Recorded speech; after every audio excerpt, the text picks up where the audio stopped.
was your favourite moment from filming that episode? I think it's that there's this scene where so much is going on, and like I think Mike and Alison are watching the floor because they think that it's going to collapse, Of course. and it's just this like tense feeling. I just have such a strong feeling of everyone being there. The very first week of filming we ever did was this episode. Episode 4, Series 1. It's called Free Pass. It's an excellent episode. Anyway. And it was amazing because it was like our first run into the whole thing. And it sort of is jam-packed with all of the very ghosty things. So like Thomas speaking over the living people and Alison having to sort of juggle that. Mary working out like what the wires are doing. And she thinks the camera's a cow. Yeah, she thinks the camera's a cow. That its mouth? No. That's its, eye. Okay, checks are happy. What does that mean?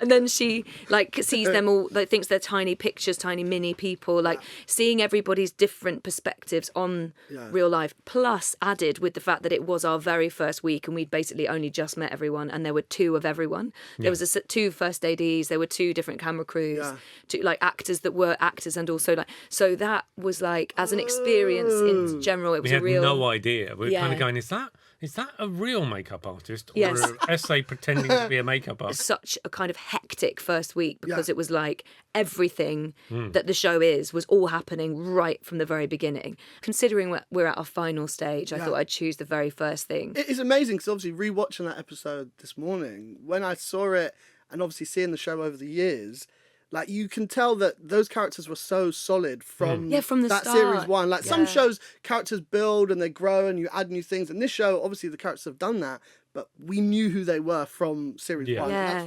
That's really special. I think really... Cool. I think we got to because we did a sort of a sample / pilot.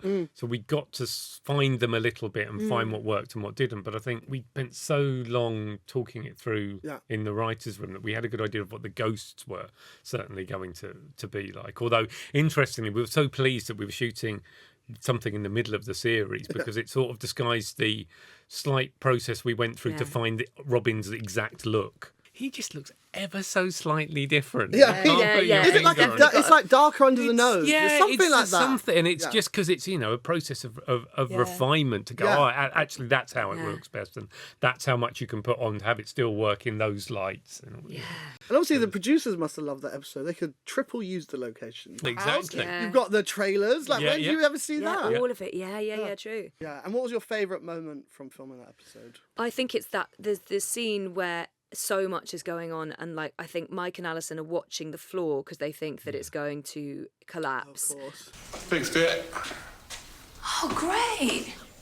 Before or after the 10K? And it's just this like tense feeling. I just have such a strong feeling of everyone being there, and I think also almost genuinely being too many people for the actual run itself. So all the different sort of layers being. The whole idea of the episode, Matt had gone there, and I think they'd shot some of Vanity Fair that he was in there. Oh, that's right. And so he sort of, he was that was where the inspiration for the idea of putting an episode of television within the episode of television came from. But also, once we went into that big room, we were like, this is going to be perfect. Yeah. And at that point, the house was still carrying out sort of structural surveys. Yeah. And we're like, okay, you can be in this room, you can only have 12 people in there. And you're like, well, there's 10 people in the car. Yeah. And obviously, all the ghosts find a position in the crew. In the TV crew, which is really lovely. Mary's sort of a director. It's brilliant. And she goes from thinking that they're worms going into a cow's eye. Goodness, that was hilarious. And then, like, the next scene, she's giving them notes. Yeah. Yeah, I just think it's a shame we're not just pushing in for that moment there just to capture the emotion. Well, I'm sure they know what they're doing now. Well, can you push in a little? Just get the emotion. Yeah, sure. Well done, Mary.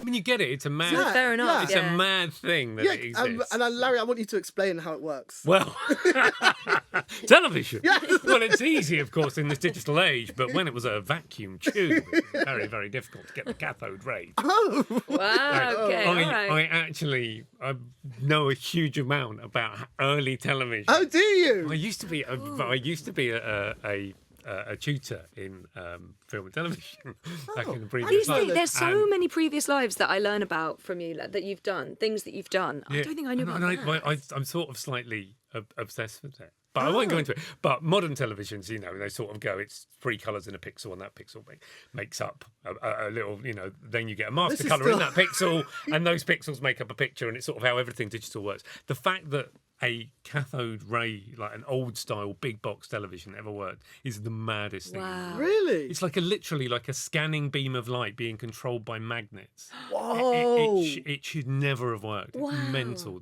that television ever happened.